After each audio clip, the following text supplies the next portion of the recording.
तन समर्पित, मन समर्पित और ये जीवन समर्पित चाहता हूँ मातृभूमि तुझे कुछ और दूँ। अपने अभिभावक समान हम सभी के प्रेरणा स्रोत राष्ट्रीय स्वयंसेवक संघ के सह सरकार्यवाह आदरणीय डॉक्टर कृष्ण गोपाल जी भाई साहब हम लोग के बीच उपस्थित हैं। मैं आप सभी से निवेदन करूंगा एक बार जोरदार तालियों के साथ स्वागत करें। साथ ही मैं निवेदन करूंगा डॉक्टर अभय जी और डॉक्टर गोपाल जी से कि आप आएँ और उनका स्वागत करें।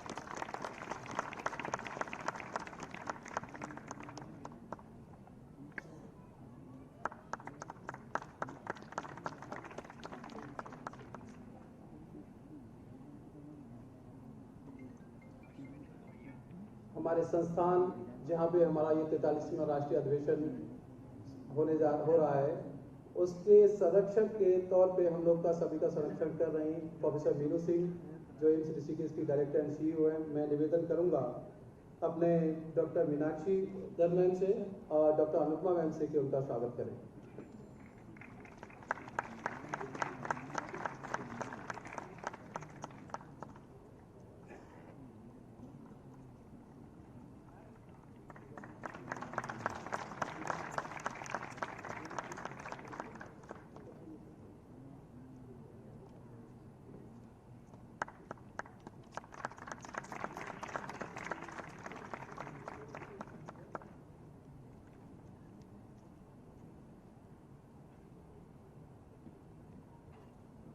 अध्यात्म की प्रीति मूर्ति आदरणीय गुरु जी पूज्य स्वामी चिदानंद सरस्वती जी परमाध्यक्ष परमार्थ निकेतन हम सब लोग के बीच अपने आशीर्वचन के लिए हमारे मध्य पधारे हैं। मैं जोरदार तालियों के साथ एक बार से निवेदन करूंगा कि उनका स्वागत करें और साथ ही डॉक्टर मोहित शर्मा और डॉक्टर पूजा भदौरिया मैम से निवेदन करूंगा कि उनका स्वागत करें।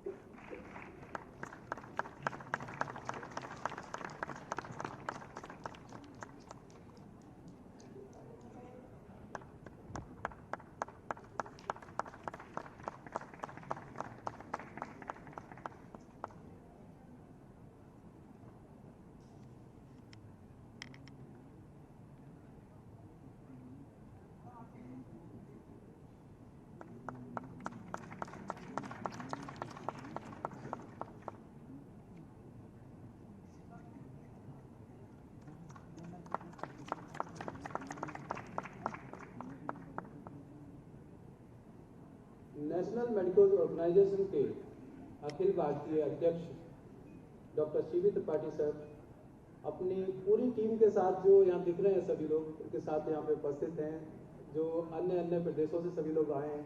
मैं जोरदार तालियों के साथ सबका स्वागत के लिए करूँगा और साथ में डॉक्टर संतोष जी और डॉक्टर वरुण जी से निवेदन करूँगा कि उनका स्वागत करें।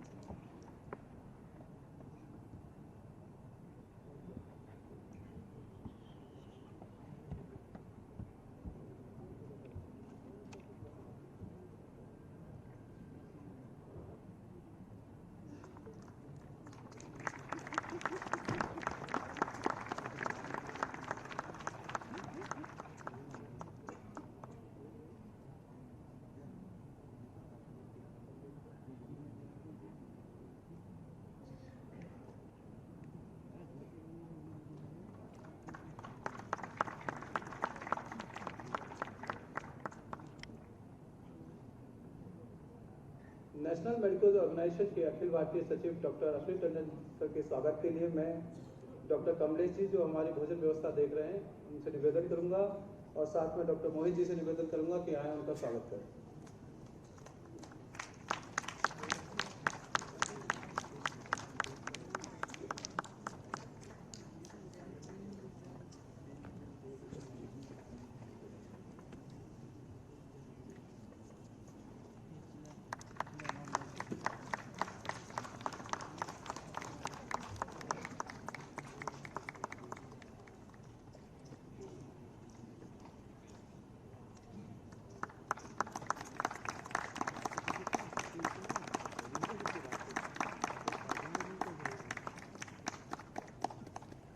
एनामोकॉन 2024 आयोजक समिति के अध्यक्ष डॉक्टर हिमांशु आनंद सर के स्वागत के लिए मैं निवेदन करूंगा अपने डॉक्टर करण और डॉक्टर तेज जो अपनी यातायात और ट्रांसपोर्ट व्यवस्था इन सब में लगे हुए हमारे कार्यकर्ता, तो निवेदन करूंगा कि उनका स्वागत करें।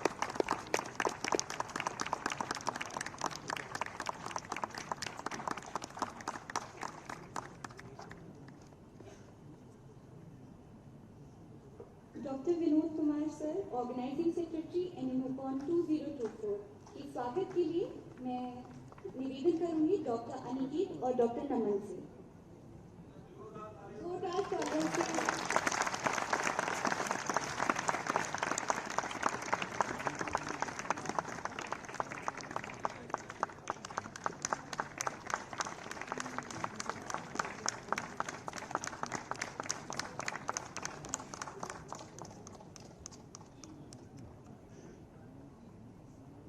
सभी का धन्यवाद।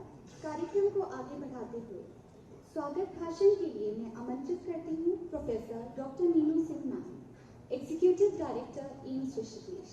मैम चिकित्सा क्षेत्र में एक अनमोल रत्न है। Evidence based child health in India की मैम संस्थापक हैं। आज डिजिटल इंडिया के दौर में मैम टेलीमेडिसिन का नेतृत्व भी कर रही हैं। मैम आपका स्वागत है।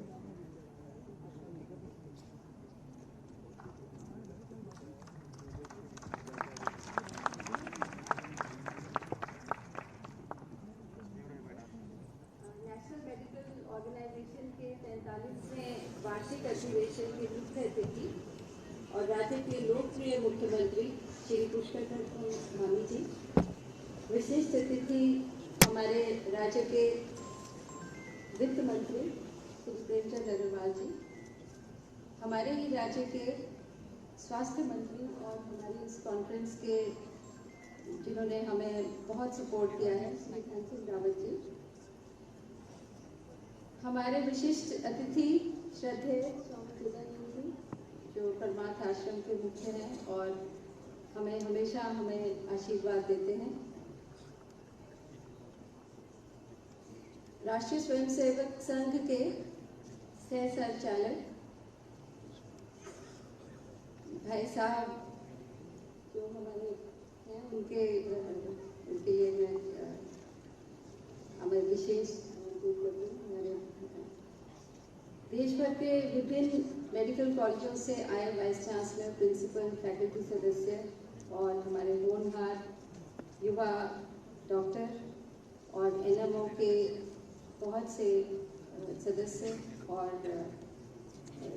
जो भी हमारे सम्मानित अतिथि हैं, ये सौभाग्य का विषय है कि एम्स ऋषिकेश को इस बार ये राष्ट्रीय अधिवेशन आयोजित करने का अवसर प्राप्त हुआ है। ऋषिकेश की पहचान केवल धर्म नगरी और तीर्थ स्थल के रूप में ही नहीं है, बल्कि इसकी पहचान चिकित्सा और शिक्षा के क्षेत्र में अपनी विशिष्टता बनाए रखने के लिए भी है। ये आयोजन ऐसे समय में हो रहा है जब देश श्रेष्ठ भारत, विकसित भारत के संकल्पों को साकार करने की दिशा में अग्रसर है। अलौकिक और आध्यात्मिक भावनाओं को समेटे हुए इस देवभूमि के ने इस समय देश पर और दुनिया पर एक दिशा प्रदान की है। पावन गंगा तट पर स्थित एम्स ऋषिकेश में आयोजित हो रहे इस अधिवेशन में न केवल चिकित्सा क्षेत्र से जुड़े अनुसंधानों और अनुभवों पर चर्चा हो रही है, बल्कि विश्व आरोग्य की भावना को भी आत्मसात करने के लिए देश भर से आए हमारे विशेषज्ञ चिकित्सा स्वास्थ्य क्षेत्र के अग्रणी एक नया अध्याय भी लिख रहे हैं। माननीय मुख्यमंत्री जी, भारत सरकार का ये स्वास्थ्य संस्थान स्वास्थ्य सुविधाओं के क्षेत्र में नित नए सोपान खड़े कर रहा है। हमारी सुपर स्पेशलिटी स्वास्थ्य सेवाओं ने संस्थान को एक विशिष्ट पहचान दी है। मुझे इस बात की खुशी है कि वर्ष 2013 में एम्स ऋषिकेश की ओपीडी शुरू होने के बाद पिछले वर्ष 31 दिसंबर 2023 तक 46,02,300 मरीज स्वास्थ्य लाभ पा चुके हैं और एम्स ऋषिकेश ने इस सफर के दौरान न केवल विश्व स्तरीय तकनीक की स्वास्थ्य उपलब्ध कराया है, बल्कि गत वर्षों में बहुत आगे नई सेवाओं का भी शुरू किया है। जैसे कि पिछले ही साल हमारे यहाँ किडनी का ट्रांसप्लांट शुरू हुआ है। उसके साथ साथ और भी बहुत से नए प्रोजेक्ट्स जो शुरू हुए हैं, उनमें एक हमारा सेकंड कैंपस जो उत्तम सिंह नगर में किच्छा में बनना शुरू हो रहा है। एक पीएम अभियान के अंतर्गत 150 बेड का आईसीयू हॉस्पिटल अभी एम्स ऋषिकेश में बन रहा है। 42 बेड्स की एक पीडियाट्रिक बच्चों के लिए एक आईसीयू बन के तैयार हो गई है। इसके साथ साथ हमारी हेली एम्बुलेंस बहुत ही सक्रिय रहती है और उत्तराखंड के खासकर जब भी कोई दुर्घटना होती है तो वहाँ से मरीज जो हैं वो एम्स ऋषिकेश में आते हैं और ये देश में पहला संस्थान है जिसमें हेलीपैड उपलब्ध है। और अभी बहुत ही जल्दी एक हेलीकॉप्टर हेली एम्बुलेंस सर्विस यहाँ पे शुरू होने जा रही है। इसके साथ साथ ड्रोन सेवा हम नित्य रूप से शुरू कर चुके हैं और जिसके अंतर्गत हम कई बार दवाइयाँ जैसे टीबी की दवाइयाँ या फिर ब्लड प्रोडक्ट्स जैसे कि ब्लड आरबीसीज WBCs या प्लेटलेट्स वो हमने दूसरे जगहों में भेजने शुरू कर दिए हैं। तो हमें पूरा विश्वास है कि ये कॉन्फ्रेंस जो हो रही है इससे हमारे जो युवा इसके मेंबर्स हैं वो आगे आएंगे और अपनी इनोवेशन और इस तरह के साइंटिफिक काम करेंगे और उसके साथ साथ संस्कृति में भी पूरा अपना विश्वास रखते हुए आगे बढ़ेंगे। मुझे इसका पूरा विश्वास है और इसके लिए मैं आप सबको यहाँ पे आपका स्वागत करती हूँ। धन्यवाद। जय हिंद, जय भारत।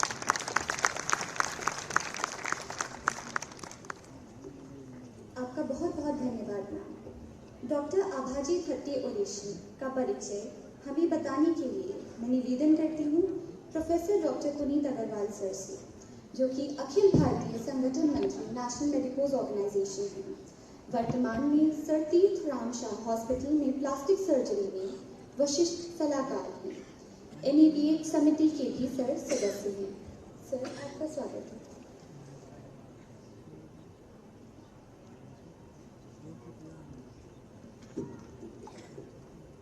मंचस्थ सभी को प्रणाम करता हूँ। आज हम सब इस आबाजी थट्टे ओरेशन को सुनने के लिए यहाँ पर एकत्रित हुए हैं। ये आबाजी डॉक्टर आबाजी थट्टे हम सब के प्रारंभ से ही अलग अधिकारी हैं एनएमओ के। आपके आशीर्वाद से ही जब 1970 में एनएमओ बना तब से हमें उनका आशीर्वाद मिलता रहा है। मेरा भी परम सौभाग्य रहा कि जब 1986 में कलकत्ता में एनएमओ का पहले प्रारंभ हुआ कार्य तब डॉक्टर आबाजी थट्टे का आशीर्वाद हमें मिला था। तो डॉक्टर आबाजी थट्टे के नाम पर ये ओरेशन एनएमओ की वार्षिक अधिवेशन में हमेशा ये नियमित कार्यक्रम है।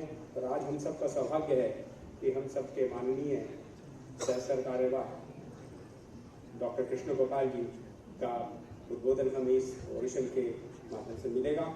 डॉक्टर कृष्ण गोपाल जी इस समय राष्ट्रीय स्वयंसेवक संघ के सह कार्यवाह हैं और आपने इन्वायरमेंटल साइंस में मास्टर डिग्री करने के बाद में council of scientific and industrial research से डॉक्टरल डिग्री प्राप्त की थी। आप मूलतः मथुरा से हैं। संघ के विभिन्न दायित्वों का निर्वाह आपने किया है और हमारा सौभाग्य है कि एनएमओ को भी पालक अधिकारी के रूप में आशीर्वाद मिला था। यूपी में उत्तर प्रदेश में विभिन्न दायित्वों का निर्वाह करने के बाद में माननीय कृष्ण गोपाल जी तो उत्तर पूर्व भारत में काफ़ी लंबे समय कार्य रहा और वहाँ पे क्षेत्रीय प्रचारक के रूप में 9 वर्षों तक आपने दायित्व का निर्वाह किया और 2012 से आप राष्ट्रीय स्वयंसेवक संघ के सह कार्यवाह हैं। तो आप सबका आशीर्वाद हमें स्वयंसेवक के रूप में भी और एनएमओ को संगठन के रूप में हमेशा मिलता रहा है। मैं आपसे प्रार्थना करता हूँ कि डॉक्टर आबाजी थट्टे ओरेशन के इस विषय में हम सबको उद्बोधन प्रदान करें। माननीय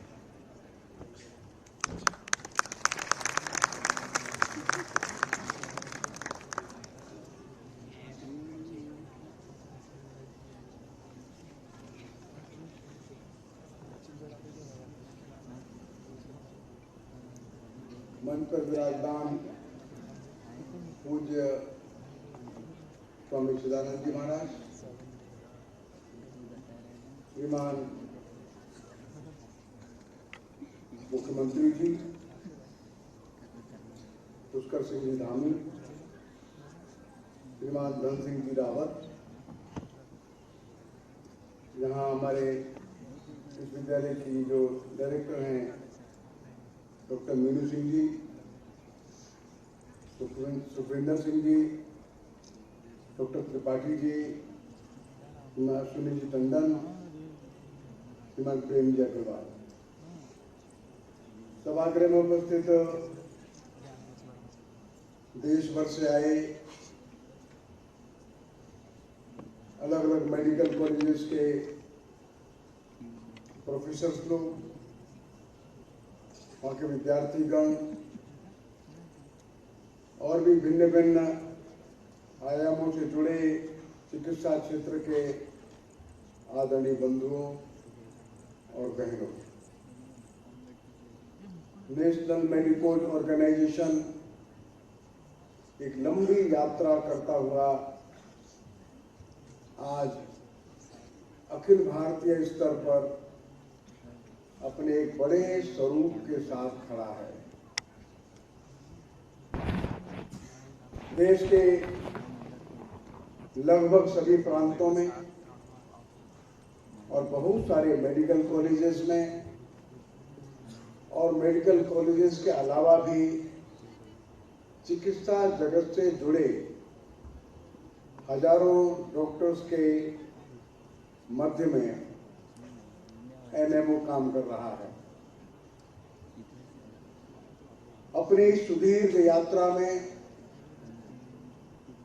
एनएमओ ने बहुत सारे पड़ाव देखे हैं।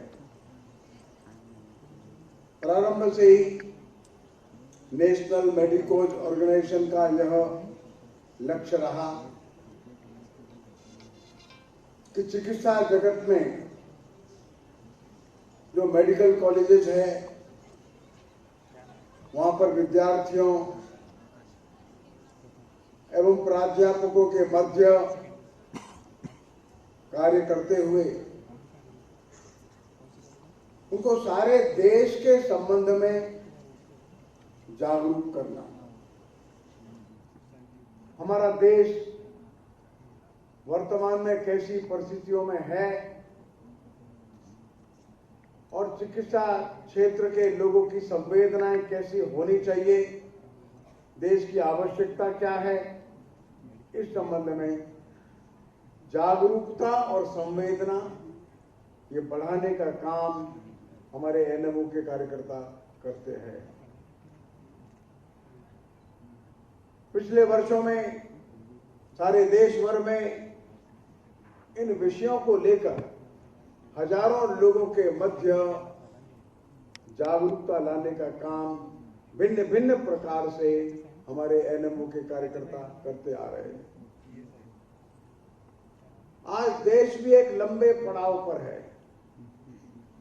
स्वतंत्रता के बाद अब 75 वर्ष हो रहे हैं। देश ने एक बड़ा परिवर्तन देखा है। 15 अगस्त 1947 को देश को स्वतंत्रता तो मिली, लेकिन 1000 वर्षों की पराधीनता के बाद स्वतंत्रता मिली थी। सारा देश इन विदेशी आक्रांताओं ने एक प्रकार से झकझोर कर रख दिया था। समाज जीवन का प्रत्येक क्षेत्र दयनीय स्थिति में था। वो शिक्षा हो, चिकित्सा, उद्योग हो, सामाजिक व्यवस्थाएं, सभी में स्थिति चिंताजनक थी। लेकिन 75 वर्षों की यात्रा में ही देश ने एक ऐसा वातावरण बनाया है कि सारा विश्व आज भारत को ध्यान से देखता है। जब देश स्वतंत्र हुआ था तब देश के अंदर केवल 15% साक्षरता थी। आज देश 75% साक्षरता को पार कर चुका है। आजादी के समय देश की जनसंख्या केवल 36 करोड़ थी, 36 करोड़ थी। लेकिन 36 करोड़ लोगों को भी पेट भर अन्न नहीं मिलता था। दूसरी जनसंख्या बढ़ने का जो रेशियो था बहुत तेज था। हर वर्ष एक नया संकट लेके आता था। आज देश में 136 करोड़ पॉपुलेशन है। 47 की जो पॉपुलेशन 51 की पॉपुलेशन थी, उसमें 100 करोड़ पॉपुलेशन का एडिशन है। और देश अपनी आवश्यकता से ज्यादा खाद्यान्न पैदा करता है। आज हम दुनिया के सबसे बड़े फूड ग्रेन्स के एक्सपोर्टर्स में शामिल हो रहे हैं। दूध के उत्पादन में, फलों के उत्पादन में, सब्जियों के उत्पादन में भारत का क्रमांक अब विश्व परिदृश्य में पहला है। शिक्षा जगत के साथ साथ जब हम अलग शिक्षाओं में ध्यान देते हैं, तो देश जब स्वतंत्र हुआ तो केवल 19 मेडिकल कॉलेजेस थे और देश में टोटल जो एमबीबीएस सीट्स थी वो केवल 1000 थी। Only 19 medical colleges and 1000 MBBS seats. आज मेडिकल कॉलेजेस की संख्या मोर देन 700 है और देश में एमबीबीएस की सीट्स मोर देन 1 लाख है। 1 लाख से ज्यादा बच्चों को एमबीबीएस में अब प्रवेश मिलता है। आजादी के समय पीजी सीट्स केवल 400-500 के बीच में थी। आज पीजी सीट्स 64,000 है देश में। आज भारत दुनिया का सबसे बड़ा डॉक्टर्स का एक्सपोर्टर है। आज दुनिया का कोई भी देश, कोई भी बड़ा इंस्टीट्यूट, कोई भी बड़ा हॉस्पिटल भारत के डॉक्टर्स के बिना नहीं चलता। चाहे उद्योग जगत है,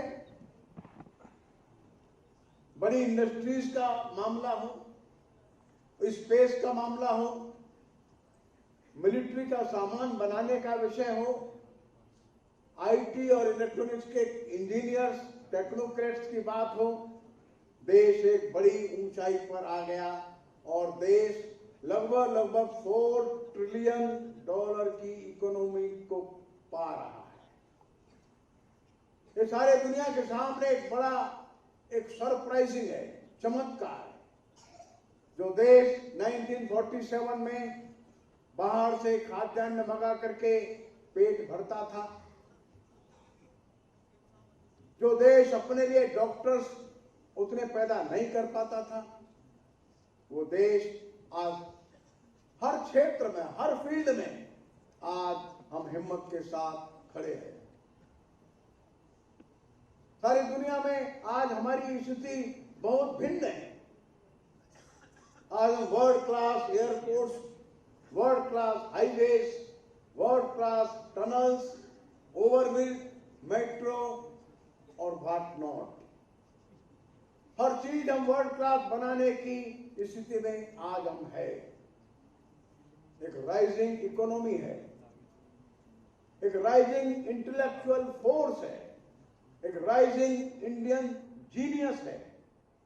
हर क्षेत्रों में तेजी से आगे बढ़ रहा है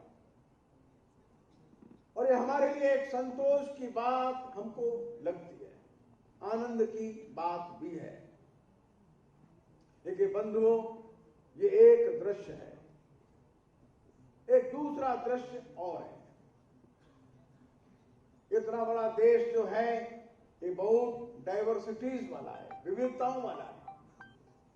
ये समाज जीवन में भी हमको दिखता है। एक और मैंने आपको बताया कि बड़ी तेजी से उन्नति करता हुआ भारत है, लेकिन एक दूसरा भारत भी हमारे आंखों के सामने है।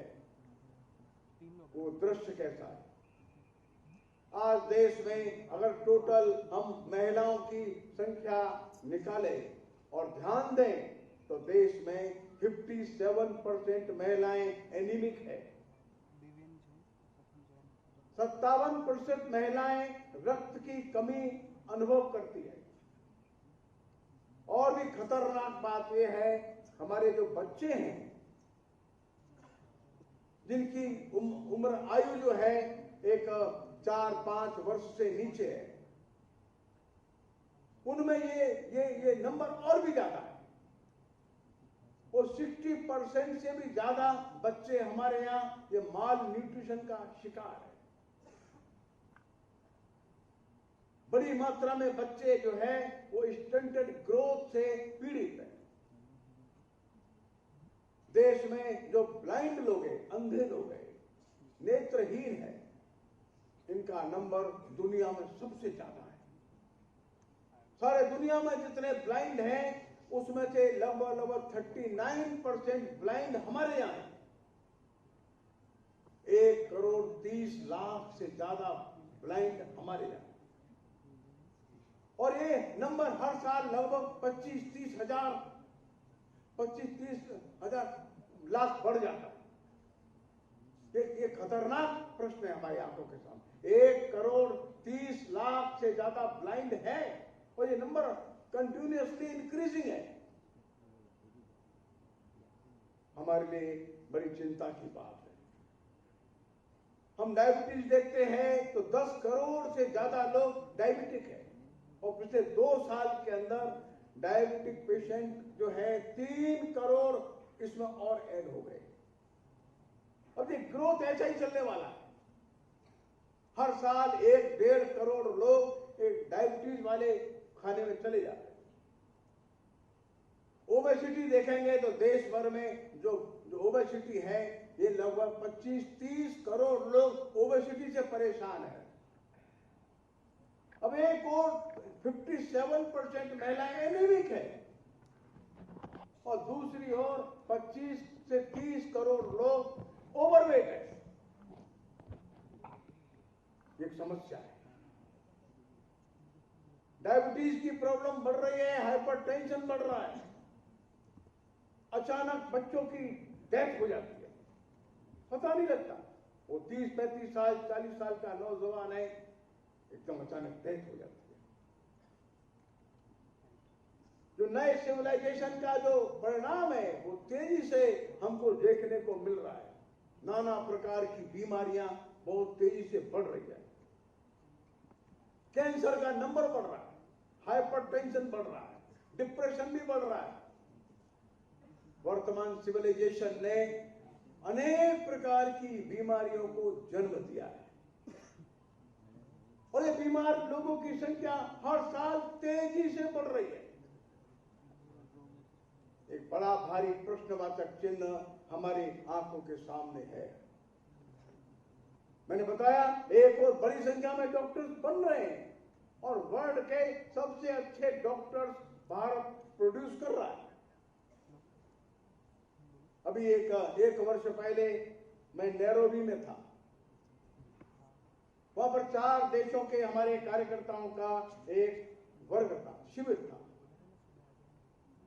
वो 5 दिन का शिविर पूरा होने के बाद हम एक दिन के लिए वाइल्ड लाइफ देखने के लिए वहां बगल में ही नैरोबी के सटा हुआ वाइल्ड लाइफ पड़ा है, वो देखने के लिए गए। वहां सिक्योरिटी के ऑफिसर्स मिल गए, ऐसे ही बातचीत शुरू हो गई। तो उन्होंने कहा आप कौन से देश से आए? हमने कहा हम लोग इंडिया, भारत से आए। अच्छा, ओके। भारत का नाम सुनते ही वो तो मुस्कुराने लगा। हमने कहा क्या बात है भाई, ऐसा नया क्या आपको ध्यान में आ गया? तो बोलता है भारत के जो डॉक्टर्स हैं हमारे नैरोबी में वो बहुत अच्छे हैं। एक ही बात बताया उसने, भारत के डॉक्टर्स नैरोबी में है बहुत अच्छे हैं। They are very intelligent, they are very kind. वहां कई डॉक्टर्स को मैं पर्सनली जानता भी था, वो उनको बुलाया भी था, बातचीत करते रहा। मैंने उनको पूछा, वो बताया हाँ हमारे ही हॉस्पिटल में 80% डॉक्टर्स भारत के हैं, और हॉस्पिटल भी भारत के लोगों का है।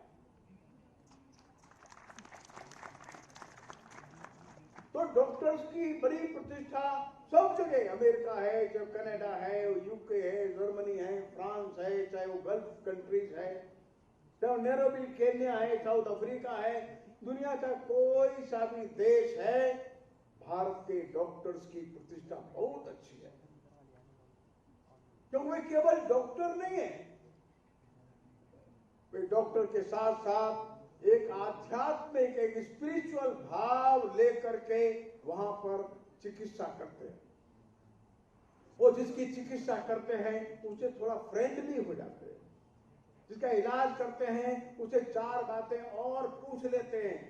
हाँ, कैसे है, आपका बेटा कैसा है, आपकी बेटी कैसी है, माँ कैसी है, पिताजी कैसे हैं, दादा, सब पूछते रहते हैं। कभी कभी पेशेंट को थोड़ा अजीब लगता है, लेकिन 2, 4, 5 बार मिलने के बाद उस पेशेंट को लगता है ये केवल डॉक्टर नहीं है, ये तो हमारे परिवार का मेंबर जैसा हो गया। ये सच बात है। अब बंधु, हमारे सामने, आंखों के सामने कई प्रकार की चुनौतियां हैं। भविष्य का भारत एक और संपन्न है, बड़े बड़े हाईवेज वाला है, बड़े बड़े एयरपोर्ट वाला है, सुपर फास्ट ट्रेन वाला है। जो यात्रा करने वाले हैं, हवाई यात्रा करते हैं, उनका नंबर भारत में दुनिया में सबसे ज्यादा तेजी से बढ़ रहा है। सारे दुनिया में 1%, 2% की ग्रोथ रेट है, वो अच्छा मानते हैं। भारत में जो एयर पैसेंजर्स है उनका ग्रोथ रेट मोर देन 10% है। हर हवाई अड्डा छोटा पड़ जाता है अगले साल। आप देखते हैं, आप फ्लाई करते हैं, आपको मालूम है हर हवाई अड्डे पर हर साल 100-200 चेयर्स बढ़ाते हैं। हमारा देश बहुत तेजी से उन्नति कर रहा है, इसमें कोई दो मत नहीं है, ये सच बात है। लेकिन देश का एक हिस्सा संकट में है।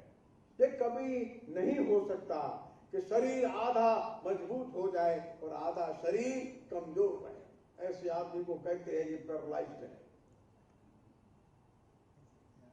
हमारे देश के सामने बड़ी चुनौती है। क्या इतने बड़ी मात्रा में एनीमिक बच्चे, इतनी बड़ी मात्रा में स्टंटेड ग्रोथ, इतनी बड़ी मात्रा में डायबिटिक, हाइपरटेंशन वाले लोग, ये देश स्वस्थ कैसे कहा जाएगा? हमको थोड़ा सा तो संतोष है, लेकिन संतोष थोड़ा है कि हमारे नेशनल मेडिकल ऑर्गेनाइजेशन के लोगों ने प्रयत्न करके देश भर में वातावरण बनाने की कोशिश की है।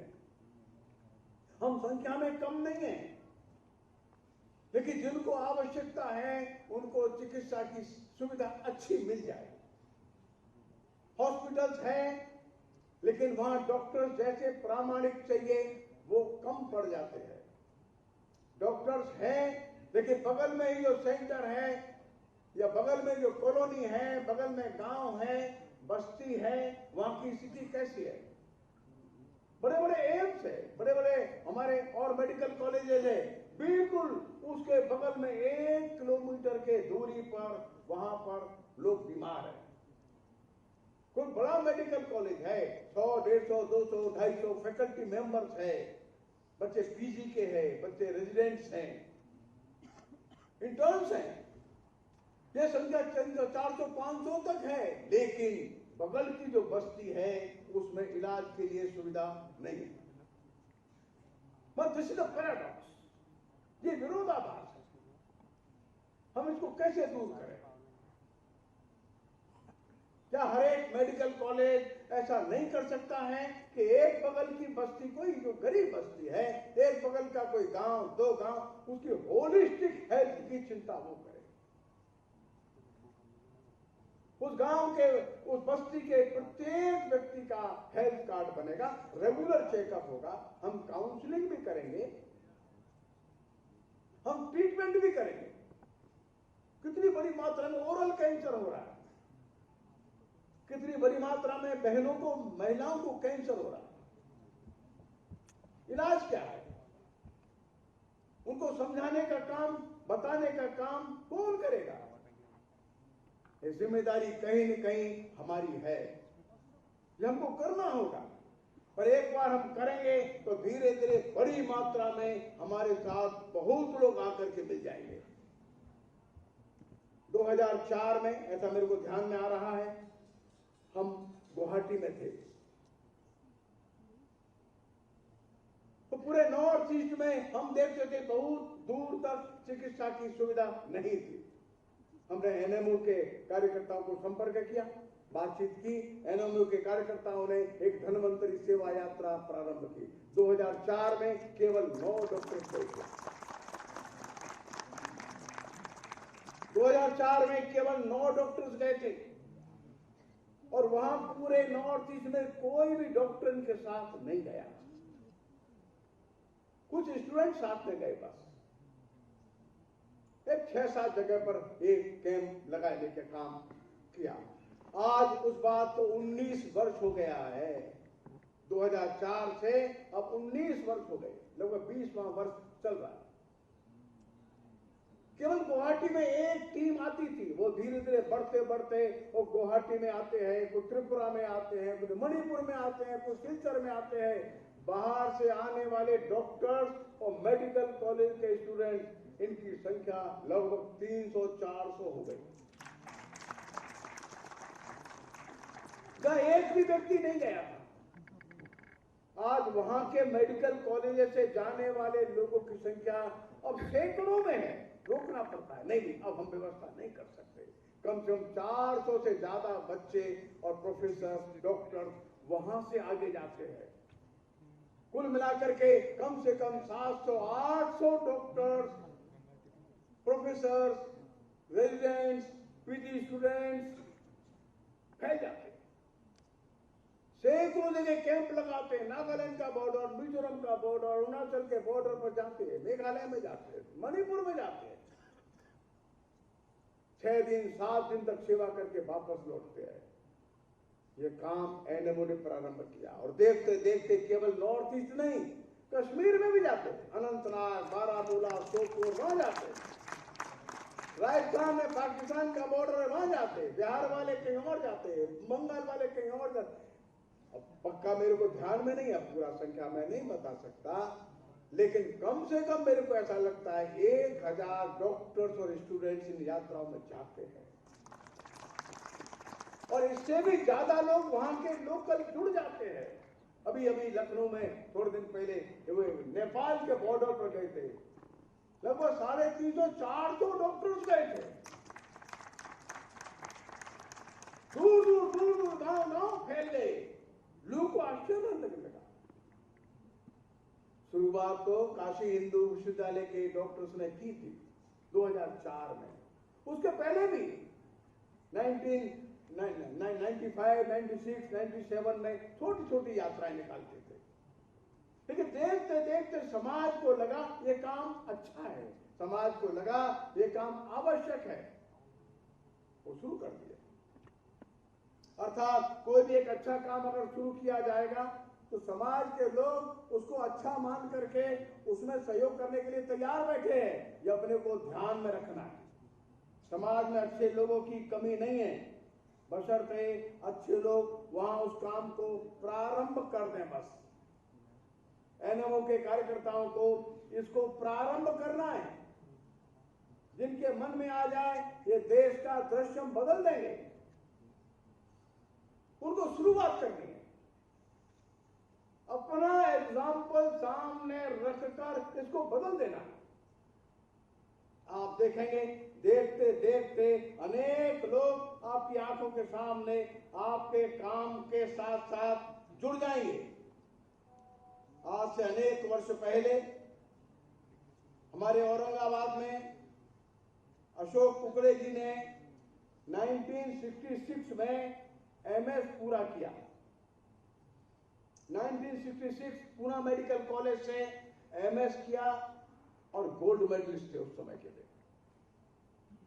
वे चाहते थे बड़ा अच्छा नर्सिंग होम खोल सकते थे और चाहते तो बड़ी सैलरी में कहीं जॉब पा सकते थे। 66 बहुत पुरानी बात हो गई, लेकिन अपने कुछ मित्रों के साथ मिलकर उन्होंने औरंगाबाद में एक सर्जरी के लिए एक अच्छा हॉस्पिटल प्रारंभ किया। लेकिन छोटा सा प्रारंभ किया, उतनी ही क्षमता थी। उनके साथ के लोगों ने मिलकर के तय किया हम बहुत कम आवश्यक वेतन लेंगे।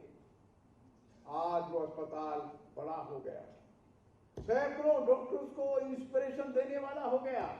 उनके सारे काम को ध्यान में लाकर भारत सरकार ने 2019 में उनको पद्म भूषण दिया।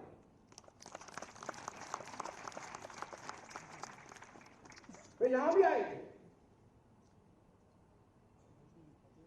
लेकिन कोई भी इनिशिएटिव लेकर के आगे बढ़ने का काम तो करना पड़ेगा।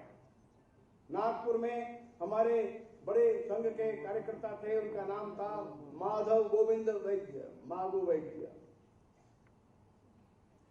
उनके 3 बेटे प्रचारक हैं, लेकिन उनकी एक बेटी, उनका नाम था प्रतिभा राजहंस।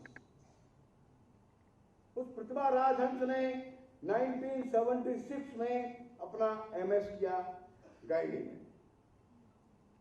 नागपुर से एमएस करने के बाद तो वो कहीं पर भी अच्छा नर्सिंग होम या कोई अच्छी सर्विस ज्वाइन कर सकती थी, लेकिन 1976 में प्रतिभा राजहंस ने एमएस करने के बाद नागपुर से कोई 50 किलोमीटर दूर इंटीरियर में एक छोटी क्लिनिक खोली। 2 रुपया फीस लेती थी। 3 वर्ष तक वहां लोकल लोगों को विश्वास ही नहीं हुआ। वो मिडवाइफ है, बाहर से आ गई, डॉक्टर नहीं है, उसको छूते भी नहीं थे। लेकिन वो महिला लगातार तब से लेके अब तक काम कर रही है। उसके पति भी इस बात के लिए सहमत हो गए, वे भी इस काम में लग गए। उनका नाम डॉक्टर उदय राजहंस। अब एक ऐसा वातावरण पूरे क्षेत्र में बन गया और सैकड़ों मरीज वो जगह जगह कैंप करते हैं। हजारों लोग उनके परिवार के तरह से हो गए। एक बड़ा बदलाव उन्होंने ला करके दे दिया, लेकिन उनके दिमाग में ये कभी नहीं आया, अरे मेरा भी बड़ा बंगला हो जाए, मेरी भी गाड़ी थोड़ी बड़ी हो जाए, मेरे पास ज्वेलरी का बड़ा सेट हो जाए। ये बात दिमाग से निकल गई। मेरे देश के, मेरे नागपुर के पास के जिलों के गरीब लोग वो बाहर निकल करके महंगा इलाज नहीं करा सकते। भगवान ने मेरे को थोड़ा कुछ दिया और मैं अब डॉक्टर बन गई। जाकर के उन्होंने काम शुरू कर दिया। आज इसको लगभग 45 वर्ष हो गया। अभी पिछले दिनों यही ऋषिकेश में उनका सम्मान का कार्यक्रम था। भावराव न्यास ने उनको बुलाकर सम्मानित किया। डॉक्टर मुकुल भाटिया 1978 में 1978 में अपना एमबीबीएस किए, बाद में एमएस किए। तब से लेकर के आज तक वो पूरे ट्राइबल एरिया में काम कर रहे हैं। लगभग 50-52 वर्ष हो गया। कुछ लोग खड़े होते हैं।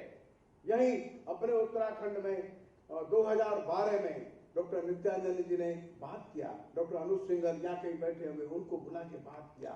उत्तराखंड में देखो, यहाँ पर चिकित्सा की थोड़ी स्थिति अच्छी नहीं है।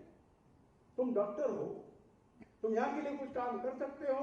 और डॉक्टर अनुज सिंघल 15 साल तक केरल में काम कर चुके थे, वायनाड ट्राइबल एरिया में। डॉक्टर नित्यानंद जी के सामने बात होने के बाद हाँ हम कर सकते हैं, और देखते देखते उन्होंने अपने मित्रों को जोड़ा और स्वामी विवेकानंद हेल्थ मिशन के नाम से काम प्रारंभ किया। लगभग 400 डॉक्टर्स का बड़ा समूह खड़ा हो गया, जो बिना पैसा दिए वे काम करने के लिए चले जाते हैं। और केदारनाथ में हमारे लगभग 25 लाख से ज्यादा तीर्थयात्री आते हैं, वो बीमार पड़ जाते हैं, कौन उनका इलाज करेगा? बद्रीनाथ में यात्री जाते हैं, बीमार पड़ जाते हैं, उनका इलाज कौन करेगा? उनकी टीम इस काम में लग गई। लद्दाख लेह में ऊपर आदमी बीमार है, उसका इलाज कौन करेगा? अरुणाचल के सीमा पर आदमी बीमार है, वो इलाज कैसे कराएगा अपना? लाहौर स्पीति में आदमी बीमार है, इलाज कैसे करेगा?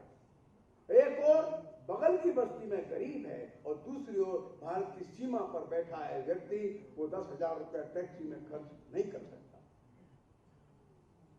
और ये हमारे पास जो समस्या है वो विभिन्न प्रकार की है। लोग गरीब भी हैं, लोग सारी सुविधाओं से दूर भी हैं। या तो हम डॉक्टर्स की टीम, मेडिकल टीम लेके वहां पहुंच जाएं, या उसको अपने पास ले आवे। अभी एक 3-4 महीने पहले एक उत्तराखंड कुमाऊं क्षेत्र में एक डॉक्टर है सिद्धार्थ पाटनी, वो मेरे पास आया था आज से लगभग 6 महीना पहले। उस जगह चाइना के बॉर्डर पर पिथौरागढ़ भाई साहब जिला है, मैं वहीं का रहने वाला हूँ भाई साहब। मेरे जिले में आंखों का अस्पताल सस्ता नहीं है भाई साहब, मैं सस्ता इलाज करना चाहता हूँ। गरीब का निःशुल्क करेंगे और रुपया लेंगे तो 1,000-2,000 रुपए में कैटरेक्ट का ऑपरेशन कर देंगे हम। तो मैं ठीक है, बोले आप उद्घाटन के दिन आ जाइए बस। अच्छा हम आएंगे। जब हमने सोचा क्या इतनी जल्दी अस्पताल बना सकता है ये, लेकिन नहीं, वो लग गया दुनिया आदमी अपने 5-7 मित्रों को लेकर के लग गया और लगभग 2-2.5 महीना पहले अच्छा अस्पताल खड़ा कर दिया, गरीबों के लिए निःशुल्क, अन्यथा 2000 रुपए में कैटरेक्ट का ऑपरेशन कर देता है। अब ऐसे छोटे मोटे नहीं है, अब ऐसे सैकड़ों उदाहरण आज हमारे पास है जो कहीं न कहीं एनएमओ से जुड़े हैं या किसी सेवा के भाव से भी आ गए हैं। और इसलिए अब सबकी जिम्मेदारी है, कोई भी ऐसा न समझे कि मेरी जिम्मेदारी नहीं है। इस देश में आधे लोग से ज्यादा बीमार हैं।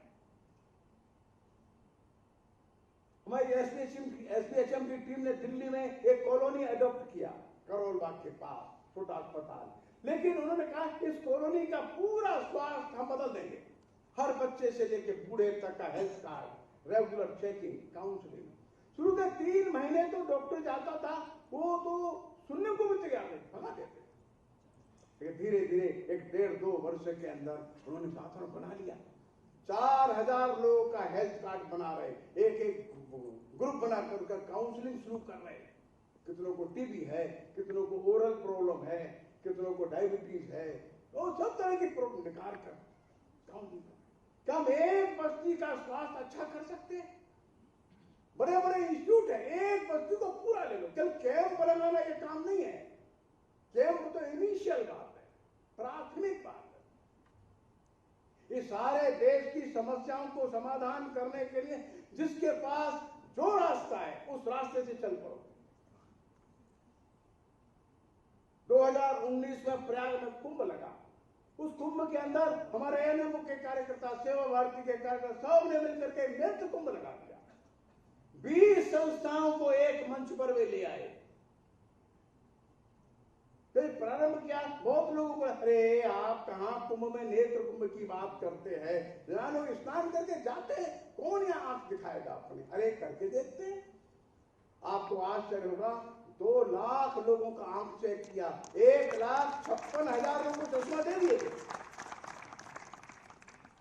इसमें 3 वर्ल्ड रिकॉर्ड बन गए। वो वर्ल्ड रिकॉर्ड बनाने के लिए नहीं कर रहे थे, सारे दुनिया में कहीं भी एक बार में एक दिन में 4000 लोगों को चश्मा कोई दिया नहीं था। इन्होंने तो 30 दिन तक लगातार 4000 से ज्यादा चश्मा दिया, उसी दिन चश्मा दे देते थे। 1,56,000 लोगों को चश्मा दिया। बहुत सारे डॉक्टर्स ने कहा अरे हमको भी बुलाते, हम भी काम करते, हमको काम बताओ, हम काम करने को तैयार है। आप कल्पना करिए, कोई 50 साल की 65 साल की महिला गांव से आती है, उसको 15 नंबर का चश्मा लगता है, उसकी हालत कैसी होगी?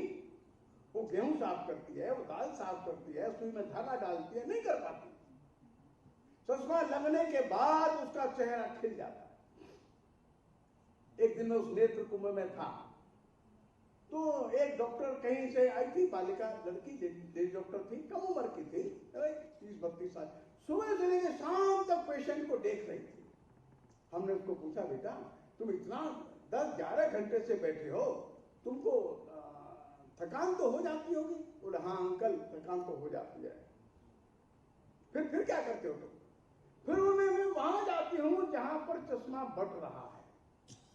वो कई काउंटर से चश्मा बटता था, 5-7 हजार चश्मा बांटना भी एक समस्या होता था। वो नाम बोलता था रामेश्वरी देवी आ जाओ, वो चश्मा लेकर के जाती थी।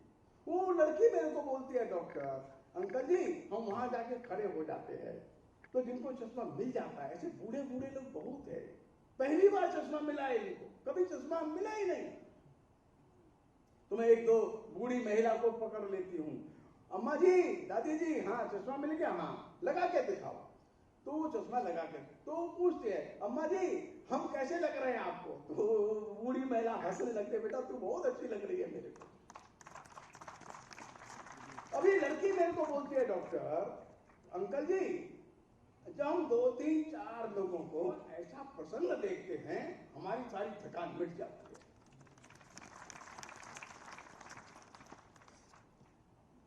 तो थकान तो आती है, इसमें कोई दो मत नहीं है। लेकिन जो दुखी लोग हैं, जो लोग कष्ट में हैं, परेशान हैं, इनका जब दुख दूर हो जाता है तो फिर थकान नहीं रहती है। थकान रहती ही तब तक है। भारत का डॉक्टर, मैंने प्रारंभ में बताया, भारत का डॉक्टर आध्यात्मिक है, ये स्पिरिचुअल है, जहाँ हर व्यक्ति आध्यात्मिक है। कष्ट में देखकर दूसरे व्यक्ति को उसका कष्ट निवारण करने का नाना प्रकार से प्रयत्न करता है। कोरोना में आपने देखा ना, कोरोना में आपने देखा ना, हजारों लोगों को खाना ही बांट रहे। एक दिन क्या हुआ, वो इधर से समाचार मेरे पास आया, मथुरा के पास से, भाई साहब बहुत सारे हजारों लोग आ रहे हैं भाई साहब, और गर्मी का समय है, पैदल जा रहे हैं, उनके पास जूते नहीं है, चप्पल नहीं है भाई साहब, आपको जोड़ी चप्पल भिजवा दीजिए। एक बड़ी कंपनी वाले थे, चप्पल बनाते हैं, मैं उनको फोन किया, बोले भाई साहब कंपनी तो बंद पड़ी है फैक्ट्री, फिर भी मैं अभी आदमी भेजता हूँ, जितना स्टॉक में है मैं आज ही भेज दूंगा। उन्होंने स्टॉक निकाल करके 5000 जोड़ी चप्पल ट्रक में लादा भेज दिया। और देखिए वो चप्पल वहां जो खुला तो एक एक चप्पल ऐसा था जिसका कीमत 2000 रुपया, 2500 रुपया। तो वहां जो वितरण कर रहे थे उनको लगा इसका मूल्य देना पड़ेगा, वो तो सामान स्लीपर सोच रहे थे, एक सामान स्लीपर भेज देंगे 100-150 रुपए का आता है। वो फोन किए, भाई साहब ये बिक्री के लिए भेजा है क्या? हमने उनको फोन किया, नहीं बिक्री के लिए भेजा, इतना महंगा क्यों भेजा? वो सस्ता वाला था नहीं, जाने दीजिए भाई साहब। तो जो चप्पल वितरण करने वाले लोग थे उन्होंने चप्पल लगा दिया, 5 नंबर, 6 नंबर, 7 नंबर, 8 नंबर, जिसके पैर में जो आ जाता है पहन के जाइए। ये देश का भाव है। नंगे पैर चलता हुआ देखकर आदमी को दुख होता है, भूखा देखकर आदमी को दुख होता है, पानी का प्यासा आदमी को देख करके दुख होता है, आदमी प्याऊ लगाता है, लंगर चलाता है, सर्दी के दिनों में कंबल बांटता है। और इसलिए हम सभी डॉक्टर्स लोग आज यहां पर हैं, वे अपने अपने मन में संकल्प करें, हम इस समाज के, इस देश के उस वर्ग के लिए जो पीड़ित है, जो कष्ट में है, जो दुख में है, किसी भी कारण से स्वास्थ्यगत समस्या में है, हम उनकी समस्याओं को दूर करने का प्रयत्न करेंगे। और मैं अकेला नहीं, अपने साथ 5-7 लोगों को जोड़ लूंगा। आप तय करिए, लोग जुड़ जाएंगे। कल मेरे पास सक्षम के लोग आए थे, वो कह रहे थे भाई साहब वो नेत्र कुंभ लगाना है। मैंने कहा लगा, अच्छी बात है। उन्होंने एक नया प्रस्ताव मेरे सामने रख दिया। वो नया प्रस्ताव ये था कि पिछले बार जो कुंभ लगा था आपने केवल चश्मा हम लोगों ने दिया था, ठीक अच्छी बात है, लेकिन जो कैटरेक्ट के ऑपरेशन निकले हमने उनको ऐसे छोड़ दिया। हम कुछ कर नहीं सके, हमको अच्छा नहीं लगा, वो डिटेक्ट हो गया कैटरेक्ट। हमें कहा जाओ, वो चला गया, बूढ़ा आदमी, गरीब आदमी, फिर अपने गांव को चला गया। वो उड़ीसा का था, कि मध्य प्रदेश का था, यूपी का था, कहीं का था, चला गया। उन्हें हमको अच्छा नहीं लगा। ये सक्षम के हमारे संगठन मंत्री ने कल प्रातःकाल मेरे को बताया, हमें क्या करना चाहिए। उन्होंने कहा देश भर में हम 100 ऐसी संस्थाएं ढूंढ लेते हैं जहां पर इनका ऑपरेशन हो सकता है, हम उनके कार्ड मंगा लेंगे और उन संस्थाओं को एक पत्र लेकर इस कार्ड के साथ स्टेप लगाकर लिफाफे में रख के दे देंगे, आपको चश्मा हमने यहां दिया, ऑपरेशन वहां करा लो आप। और आश्चर्य की बात ये हुई, आश्चर्य की बात, ऐसा जब मैंने सुना, अपने एक मित्र को फोन लगाया जिसका वाराणसी में एक अच्छा नर्सिंग होम है आंखों का। हमने कहा भाई अभिषेक ऐसे ऐसे एक बात चल रही है, यहाँ आए हुए लोगों का जो कैटरेक्ट निकलेगा उसको हम लोगों के पास भेज देंगे, वो ऑपरेशन। अरे भाई साहब 400 मेरे पास भेज देना, 400 पेशेंट का ऑपरेशन मैं फ्री करूंगा। योगायोग से आज दिल्ली एम्स के डायरेक्टर साहब मिल गए। हमने कहा ऐसा है, अरे आप क्यों चिंता कर रहे हैं, आप जितने भेजेंगे उतने के ऑपरेशन हम कर देंगे।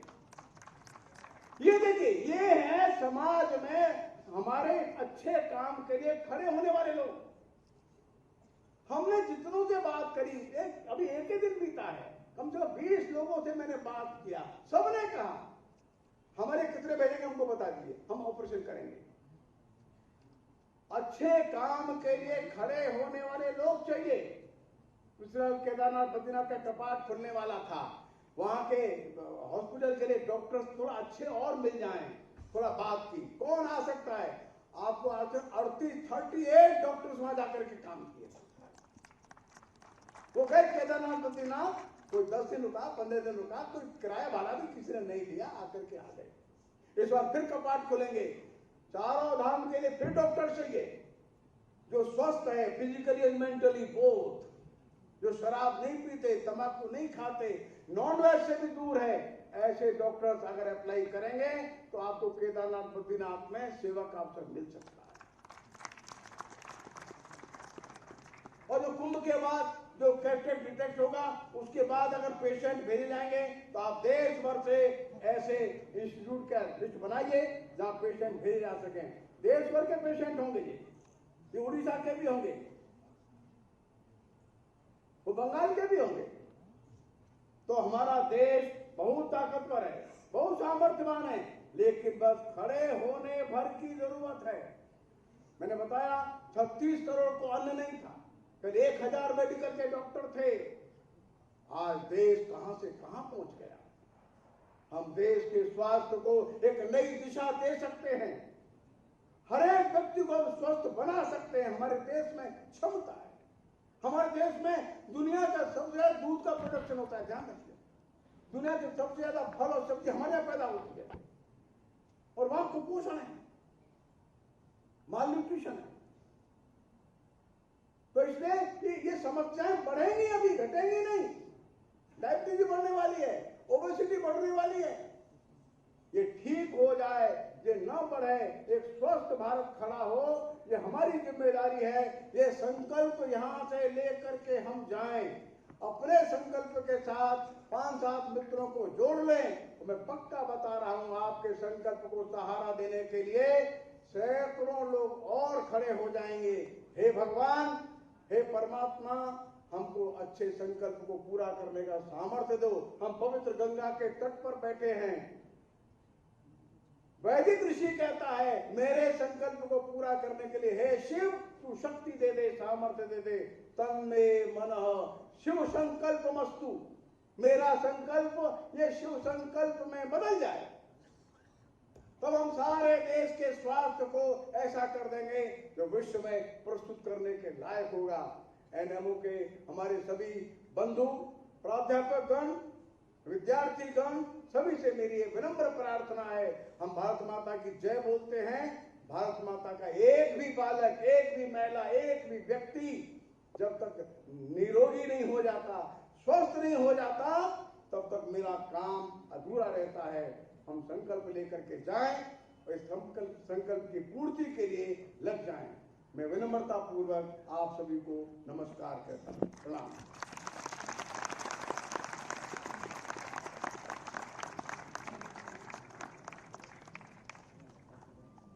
आपका बहुत बहुत धन्यवाद सर। आशीर्वचनों के लिए मैं आमंत्रित करती हूँ पूज्य स्वामी चिदानंद सरस्वती जी महाराज को, जिनके जीवन का मुख्य आदेश है ईश्वर और मानवता की सेवा। स्वामी जी, आपका स्वागत। समय की मर्यादा है, इसलिए परिचय की आवश्यकता नहीं है। सभी लोग आंख बंद कर लें और भाव से आइए। मंगलम भगवान विष्णु, मंगलम गरुड़ध्वजः, मंगलम पुंडरीकाक्षो,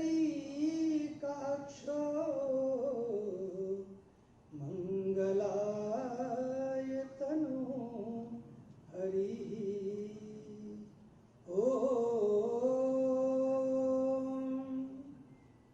असतो मा सद्गमय, तमसो मा ज्योतिर्गमय, मृत्योर्मा अमृतं गमय।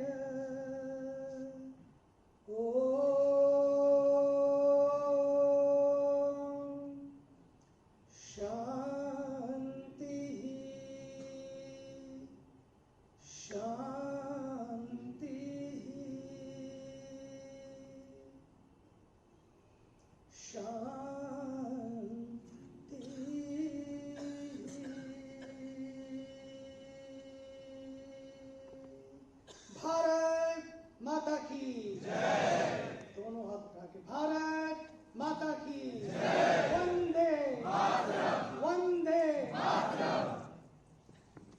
समय की मर्यादा है, इसलिए मंच पर विराजमान हमारे भारत की एक ऐसी यशस्वी संस्था के राष्ट्रीय स्वयं सेवक संघ, क्योंकि मुझे तो पूरे विश्व में जाने का अवसर मिला है, मैंने देखा है, अनेकों संस्थाओं को देखा है, और उसमें एक अन्यतम रूप से स्वयं को समर्पित करते हुए लोग तो रोज यज्ञ करते हैं, लेकिन शायद वो सवेरे यज्ञ ना कर पाते हैं, लेकिन उन सब ने अपने जीवन को यज्ञ बना लिया है। एक ऐसी संस्था, इसके राष्ट्रीय स्वयं सेवक संघ के सरसंघ वह श्री डॉक्टर गोपाल कृष्ण जी, और एक ऐसा युवा मुख्यमंत्री जिसने सचमुच जिस दिन से अपने को समर्पित किया है, हर दिन कुछ नया चुनते हैं, नया बुनते हैं, सबको सुनते हैं और फिर कुछ देश को, प्रदेश को आगे बढ़ाने के लिए कार्य कर रहे हैं। और सबसे बड़ा उनका जो समान नागरिक संहिता, जो अभी उन्होंने, ये आसान काम नहीं था, इतना कोई नहीं थी, और समान नागरिक संहिता को लाकर पूरे देश में एक नायाब उदाहरण प्रस्तुत किया है, एक नई मशाल जलाई है, एक नई मिसाल कायम की है। जोरदार तालियों से इस कार्यक्रम में उनका अभिनंदन। दूसरा चारों धाम की यात्रा, सच मानिए मुझे तो, मैं अभी अमेरिका से लौटा थोड़े दिन पहले, मुझे लोगों ने कहा कि ऐसा नहीं हो सकता कि हमको सर्दी में टाइम मिलता है, छुट्टियां मिलती हैं, क्या सर्दियों में ऐसा नहीं हो सकता है कि चारों धाम की यात्रा अगर देश के 60 लाख लोग देश कर सकते हैं, अगर 12 महीने खुल जाए तो पता नहीं करोड़ों लोग उसका कितना लाभ उठा सकेंगे। और उस 60 लाख लोगों को वो सुविधाएं पहुंचाना, और फिर चिकित्सा सुविधा के लिए हमारे आदरणीय अभी डॉक्टर कृष्ण गोपाल जी को आपने सुना, समय की मर्यादा है, बहुत सारे नंबर उन्होंने गिनाए, लेकिन मुझे अच्छी बात यह है, इन सब नंबरों के बाद भी भारत का नंबर 1 है और बढ़ रहा है आगे। और ना कोई भारत का नंबर, भारत के ऊर्जावान, यशस्वी, तपस्वी प्रधानमंत्री जी, आज उनकी रैंकिंग देखिए, उनके कारण और आप सबके कारण भारत की रैंकिंग को देखिए, तो भारत आज नंबर 1 बन रहा है।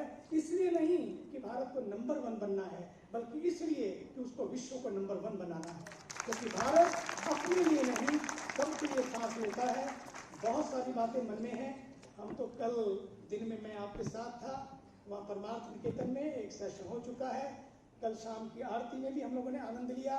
बहुत सारी मन में बातें रखते हुए, भगवान को समर्पित करते हुए इतना ही कहता हूँ, अगर आप व्यस्त जीवन में स्वस्थ और मस्त रहना चाहते हैं तो एक ही काम करिए कि आप केवल अगर कार्य करना है, अलमारियों के शेल्फ भरने के लिए नहीं, अलमारियों के शेल्फ तो भर जाएंगे जब अपने लिए करेंगे, लेकिन यदि आप समाज के लिए, जैसा कि आदरणीय डॉक्टर कृष्णपाल जी ने बताया, कार्य करेंगे, अलमारियों के शेल्फ भी भरेंगे और सेल्फ भी खाली नहीं रहेगा।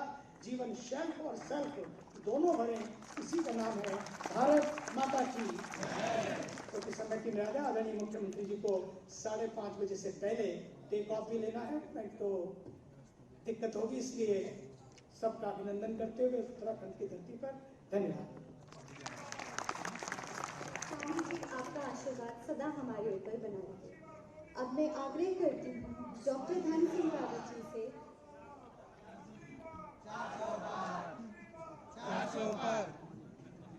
अब मेरा आग्रह है डॉक्टर धन सिंह रावत जी से, स्वास्थ्य, चिकित्सा, शिक्षा एवं सहकारिता मंत्री, जिनके मार्गदर्शन एवं आशीर्वाद से ही आज ये आयोजन सफल हो पा रहा है। मंत्री जी प्लीज हमारे बीच आए और कुछ। मैं प्रदेश के युवा और यशस्वी मुख्यमंत्री आदरणीय पुष्कर सिंह धामी जी से निवेदन करता हूं कि आए और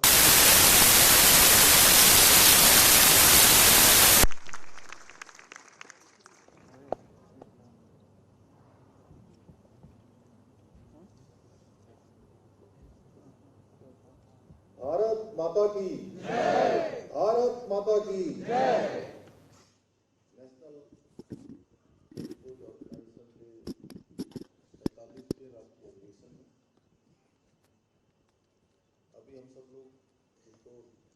रहे थे, जिन्होंने लगातार इस क्षेत्र में अध्यात्म योग को पूरे विश्व के अंदर ले जाने का जिन्होंने काम किया है, ऐसे पूज्य स्वामी चिदानंद जी महाराज, और जिनका बहुत विस्तार से एक एक सूक्ष्म से सूक्ष्म जो हमारे नेशनल मेडिकोज एसोसिएशन के द्वारा जो काम, ऑर्गेनाइजेशन के द्वारा जो काम प्रारंभ हुआ, और किस प्रकार आज भारत जहां दुनिया का नेतृत्व करने की स्थिति में और शिखर पर जा रहा है, वहीं जो हमारे सामने अनेक चुनौतियां हैं, उन चुनौतियों पर भी हम सब बुद्धिजीवियों का, मेडिकल के क्षेत्र में काम करने वाले लोगों को किस दिशा में काम करना है, बहुत अच्छा हम सबका मार्गदर्शन किया।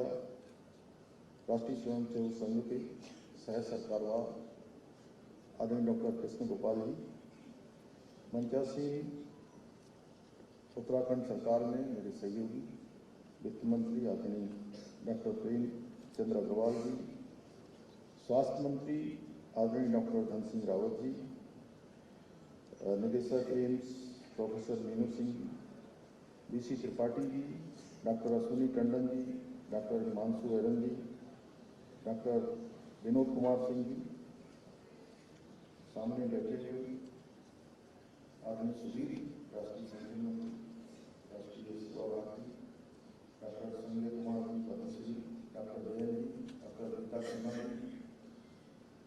महेंद्र जी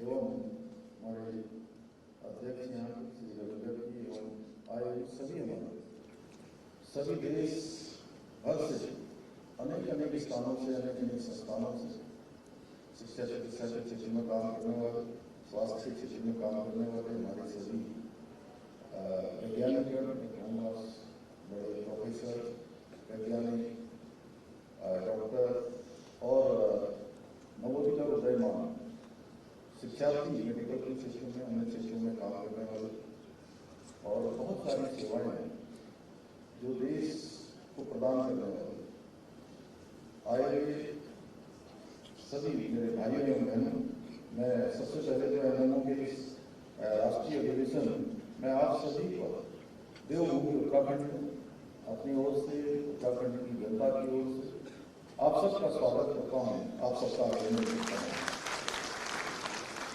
इसके अतिरिक्त स्वामी विवेकानंद जी को आदर्श मानने वाला यह संगठन तो नर सेवा, नारायण सेवा, इसके बारे में बहुत विस्तार से इन स्थितियों में प्रारंभ हुआ। आदरणीय डॉक्टर कृष्ण गोपाल जी ने बहुत विस्तार से हम सबको बताया। उसी भाव से अपनी स्वास्थ्य सेवाएं आज देश के अनेक स्थानों पर प्रदान कर रहा है। संगठन के द्वारा प्रत्येक वर्ष देश के विभिन्न स्थानों पर, और जैसा भाई साहब ने बताया कि गुवाहाटी से किस प्रकार से ये काम शुरू हुआ, और आज इतनी बड़ी आबादी को जिनको जरूरत है, वास्तव में जो जरूरतमंद लोग हैं, उन जरूरतमंद लोगों तक सेवाओं को देने वाला इस संगठन आज चिकित्सकों और छात्रों को एकत्र कर विभिन्न स्वास्थ्य विषयों पर चिंतन करना, युवा छात्रों को प्रेरणा देना, इस प्रकार का आयोजन करना, जिसमें से एक बड़ा इस मंथन से एक आप सबके विचारों से एक अमृत निकलेगा, और वो अमृत हिंदुस्तान के करोड़ों लोगों को अमृत से सींचने का काम करेगा, उनके जीवन को अमृत को प्रदान करेगा, उनको स्वास्थ्य अच्छा करेगा। ये बहुत ही सराहनीय प्रयास है। स्वास्थ्य सेवा से राष्ट्र सेवा और स्वास्थ्य सेवा से ही राष्ट्र सेवा के सिद्धांत को अपनाकर संगठन द्वारा अंत्योदय की भावना से कार्य किया जा रहा है, और समाज में जो अंतिम छोर में खड़े हुए हैं उन तक आप सबकी सेवाएं पहुंच रही हैं, आप सबका काम पहुंच रहा है, और मैं तो कहूँगा कि ईश्वरीय कार्य है। और ये अवसर भगवान ने आप लोगों को दिया है। आप सब बहुत सौभाग्यशाली हैं जो भी इस काम को कर रहे हैं। आप सबका जितना जितनी प्रशंसा की जाए उतनी कम है। भाइयों बहनों, स्वास्थ्य सेवा हमारे आदरणीय प्रधानमंत्री श्री नरेंद्र मोदी जी की भी जो सरकार है उसका भी मुख्य फोकस रहा है। और स्वास्थ्य सेवाओं में प्रधानमंत्री जी के नेतृत्व में 2014 के बाद से लगातार अभूतपूर्व रूप से सुधार हुआ है। और हम अगर पिछले 10 वर्षों की बात करें तो 10 वर्षों में जिस गति से काम हुआ है, पिछले अगर 70 साल 65 साल अगर हम उससे तुलना करेंगे तो इस 10 वर्षों में जितना काम हुआ है वो उन 65 सालों पर 70 सालों पर अधिक भारी पड़ेगा। स्वास्थ्य सेवा क्षेत्र में विभिन्न मोर्चों पर अभी भी सुधार जारी है। इनमें सस्ते उपचार, दवाइयाँ, ग्रामीण स्तर पर आधुनिक सुविधाएं, मानव संसाधन का विकास और स्वास्थ्य सेवा तक पहुंच बढ़ाने के लिए जो नवीन तकनीकी है, नई टेक्नोलॉजी है, उन तकनीकियों का उपयोग आदि विषय। और हम सभी जानते हैं कि आदरणीय प्रधानमंत्री जी ने स्वास्थ्य सेवाओं में अंत्योदय की सोच के साथ उनकी सरकार ने पिछले 10 सालों में काम किया है। आप सभी को ये जानकर आश्चर्य होगा, वैसे तो भाई साहब ने बहुत विस्तार से सभी बातें बता दी, किस प्रकार देश की स्थिति में सुधार आया है, देश आज़ादी के समय में क्या हमारा स्वास्थ्य में प्रतिशत था, जनसंख्या का प्रतिशत था, अन्न के क्षेत्र में किस प्रकार का प्रतिशत था, बहुत विस्तार से उन्होंने रखा है। लेकिन फिर भी मैं 2014 से पहले देश में जो स्थिति थी वो जरूर आप सबके समक्ष रखना चाहता हूँ कि 2014 से पहले देश में 400 से कम मेडिकल कॉलेज थे और वहीं पिछले 10 वर्षों में 200 से अधिक नए मेडिकल कॉलेजों का निर्माण हुआ है। 2014 से पहले केवल 7 एम्स थे जो स्वास्थ्य सेवाएं प्रदान कर रहे थे, जबकि वर्तमान में 22 से अधिक एम्स लोगों को स्वास्थ्य सेवाएं प्रदान कर रहे हैं। और हमारे उत्तराखंड में जहाँ ये ऋषिकेश में हजारों लोगों को रोज ओपीडी के माध्यम से अपनी सेवा इस एम्स के माध्यम से दी जा रही है। वही एम्स का दूसरा सैटेलाइट सेंटर भी हमारा स्वीकृत हो गया है, वह भी बहुत जल्दी ही बनकर तैयार हो जाएगा और वो भी सेवाएं देने का काम करेगा। और आज मुझे एम्स दिल्ली के डायरेक्टर साहब कह रहे थे कि वो एक ज़मीन का उन्होंने हमसे प्रस्ताव मांगा है, हमने वो प्रस्ताव भी दे दिया है। अगर वहाँ पर भी संभावना बनेगी, जो हमारा HMT का जो परिसर हमको अभी मिला है, तो एक केंद्र हमारा वहाँ पर भी खुल जाएगा। इसके साथ ही योग और आयुष को लेकर देश में अद्वितीय जागरूकता आई है। विश्व में योग को लेकर भी आकर्षण बढ़ा है, हम किसी से छिपा हुआ नहीं है। विश्व के अंदर अंतर्राष्ट्रीय योग दिवस 21 जून को प्रत्येक वर्ष मनाया जाता है। आदरणीय प्रधानमंत्री जी द्वारा शुरू गए विभिन्न अभियानों ने इस ओर बहुत ही बड़ा कार्य किया है, जहाँ स्वच्छ भारत मिशन है, जल जीवन मिशन है, और इनसे कई रोगों की रोकथाम में सहायता तो हुई है, वहीं पोषण के क्षेत्र में भी, कुपोषण को नियंत्रित करने में भी ये जो योजनाएं चली हैं ये बहुत सहायक सिद्ध हुई हैं। राष्ट्रीय टेलीमेडिसिन सेवा ई संजीवनी ने सूचना और संचार प्रौद्योगिकी का जो उपयोग सुदूरवर्ती क्षेत्रों में रोगियों के डायलिसिस, उपचार और प्रबंधन को सक्षम बनाया है। इनके उपयोग से जो सुदूर गांव में, सुदूरवर्ती ऐसे स्थान हैं, बहुत कठिन स्थान हैं, उन स्थानों पर रहने वाले व्यक्तियों को भी शहरों में रहने वाले चिकित्सकों से शुरुआती जो परामर्श है वो मिलने लगा है। इसके साथ ही स्वास्थ्य के क्षेत्र में जो बुनियादी ढांचा है उसको मजबूत करने के लिए आयुष्मान भारत डिजिटल मिशन शुरू किया गया है। अनेक ऐसी स्वास्थ्य सेवाओं को सुदृढ़ किया गया है जो एक मील का पत्थर आने वाले समय में साबित होंगी, जो आगे भविष्य में धरातल पर उतरेंगी।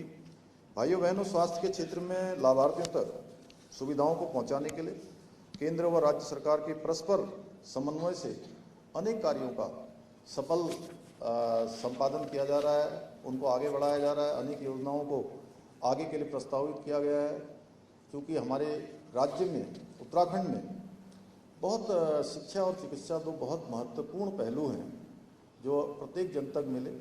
उसके लिए हम अनेक योजनाओं पर, दीर्घकालिक योजना है, अल्पकालिक है, मध्यकालिक है, इन सभी योजनाओं पर हम एक साथ काम कर रहे हैं। आज प्रदेश में सभी को निःशुल्क स्वास्थ्य सेवा प्रदान करने के साथ ही कैशलेस उपचार देने की दिशा में भी जो अटल आयुष्मान योजना है वो प्रभावी सिद्ध हो रही है। हर बजट में हम उसका प्रावधान कर रहे हैं। हमने 50 लाख से भी अधिक लोगों को आयुष्मान का कार्ड उपलब्ध करवाया। लगभग करीब 55 लाख अभी आयुष्मान कार्ड होल्डर पंजीकरण इसका करवा चुके हैं। इतना ही नहीं, अटल आयुष्मान योजना और आयुष्मान कार्ड की सहायता से 5 लाख से अधिक मरीजों ने समय पर अपना इलाज भी कराया है। आयुष्मान कार्ड आज हर भारतीय के लिए अच्छे स्वास्थ्य की गारंटी है।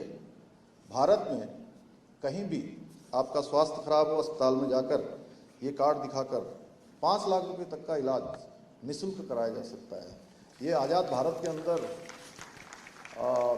पहली बार इस प्रकार की योजना आई और वास्तव में ये जो काम देश की आज़ादी के बाद बहुत सालों पहले ये हो जाना चाहिए था और इतने सालों तक देश के गरीबों को, देश के ज़रूरतमंद लोगों को जो अपना इलाज नहीं करवा सकते थे, उनको आज इन योजनाओं का लाभ मिल रहा है। आदरणीय प्रधानमंत्री जी की योजना उत्तराखंड राज्य के लिए बहुत ही महत्वपूर्ण है, बहुत महत्वपूर्ण साबित हो रही है। अगर हम ऐसे विचार करें, प्रश्न मेरे मन में वैसे आता है जब मैं देखता हूँ कि अस्पतालों में किस प्रकार से एक अच्छे से अच्छा सामर्थ्यवान व्यक्ति भी जब अस्पताल जाता है तो अपने परिवार के लोगों का जब इलाज करवाता है, तीमारदार के रूप में वहाँ होता है। तो अगर आप में से किसी ने ये अनुभव आपको मिला होगा या कभी सौभाग्य से दुर्भाग्य से अस्पताल जाना पड़ा होगा, तो किस प्रकार की मानसिक स्थिति से गुजरता है। वहीं जो गरीब आदमी है, जिसके घर में ये सब व्यवस्थाएं नहीं हैं, सामर्थ्यवान नहीं है, इलाज करवाने के लिए कोई व्यवस्था नहीं है, उसके साथ किस प्रकार की स्थिति होती थी, किस प्रकार का उसको कठिनाइयों का, परेशानियों का सामना करना पड़ता था।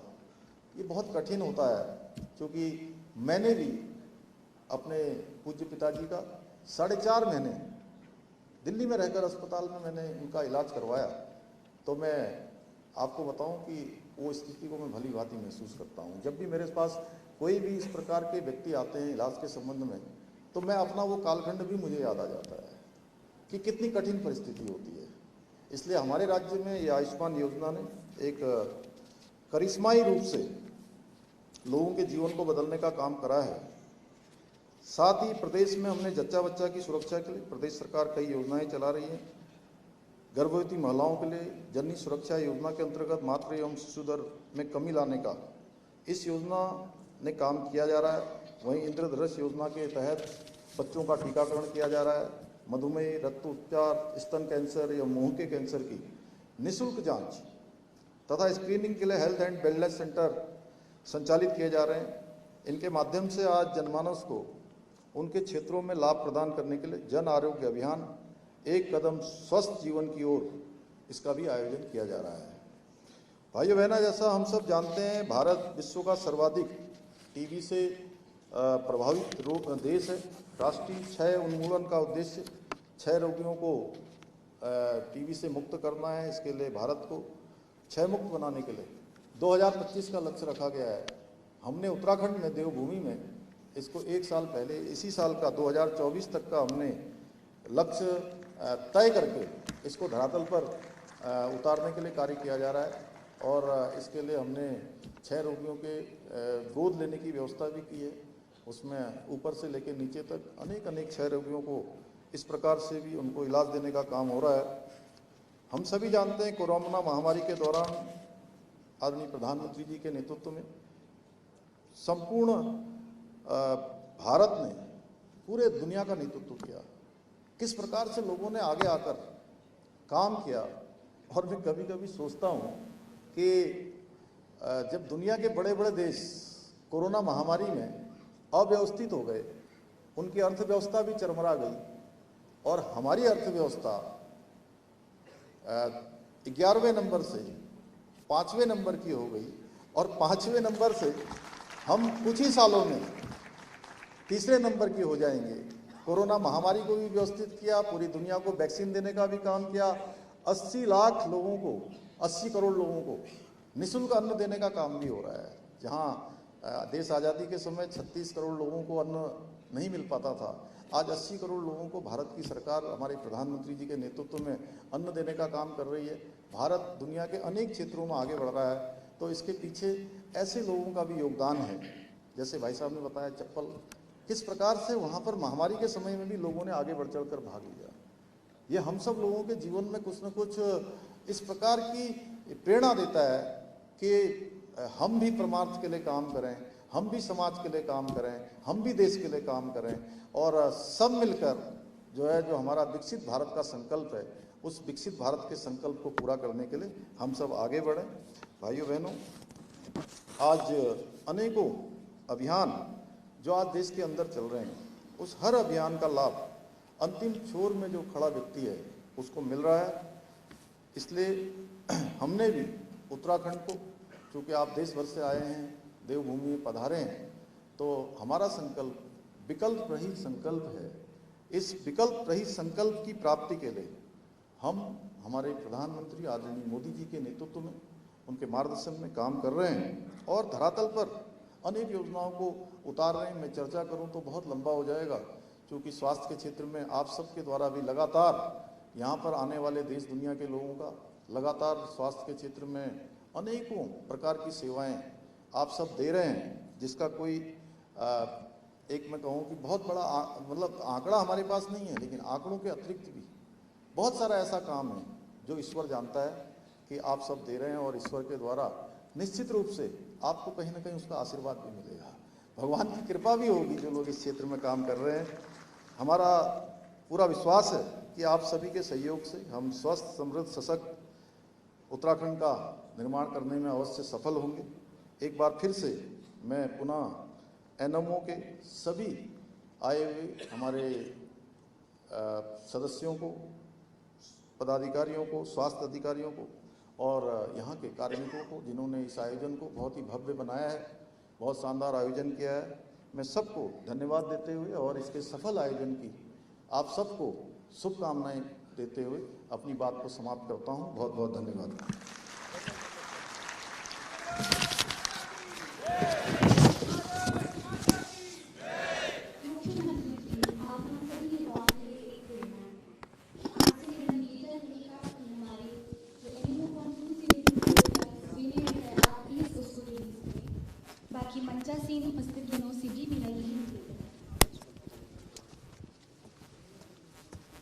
ये सुवेनियर एक यादगार तोहफा है जो डॉक्टर मीनाक्षी धर और डॉक्टर पंकज शर्मा सर के देखरेख में बनाया गया है।